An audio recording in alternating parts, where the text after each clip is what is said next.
High to all. ఈరోజు కొబ్బరి పాలతోటి కొబ్బరి పలావ్ చేస్తున్నానండి.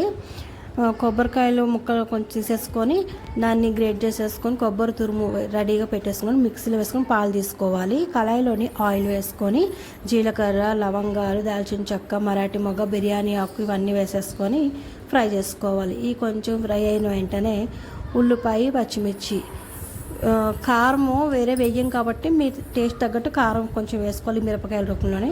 అలాగే రైస్ కుక్కర్లో చేస్తాం కాబట్టి రైస్ కుక్కర్లోనే రైస్ కూడా వేసేసుకున్నానండి. కొన్ని మిల్ మేకర్లు కూడా నానబెట్టుకున్నానండి. ఇవి కూడా బాగా నానిపోయి చూసారా. నెక్స్ట్ ఇందులో కొబ్బరి పాలు కూడా తీసుకున్నానండి. 1 గ్లాసు బియ్యానికి 2 గ్లాసులు కొబ్బరి పాలు కావాలి మనకి. అలాగైతే కొంచెం రైస్ కరెక్ట్గా వస్తుందన్నమాట. తాలింపులన్నీ కొంచెం కరివేపాకు వేస్తాను. రైస్ కుక్కర్లోని బియ్యం ప్లస్ కొబ్బరి పాలు ప్లస్ రుచికి సరిపడే ఉప్పు వేసేసి ఆన్ చేసేస్తాను. తాలింపులోని కొంచెం అల్లం వెల్లుల్లి పేస్ట్ వేసుకొని ఇది వేగిన వెంటనే మన మిల్ మేకర్ కూడా రెడీ అయిపోయింది కదండి. అవి కూడా స్క్వీజ్ చేసుకుంటాం. అవి కూడా ఫ్రై అయ్యే వరకు ఫ్రై చేసుకోవాలి.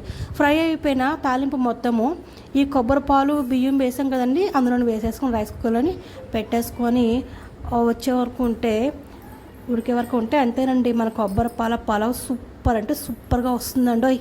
చూసారా, వేడి పలావ్ చక్కగా మెతుకు మెతుకు బాగా ఇట్లా పడుతున్నట్టుంది. Please like, share, subscribe. Thank you.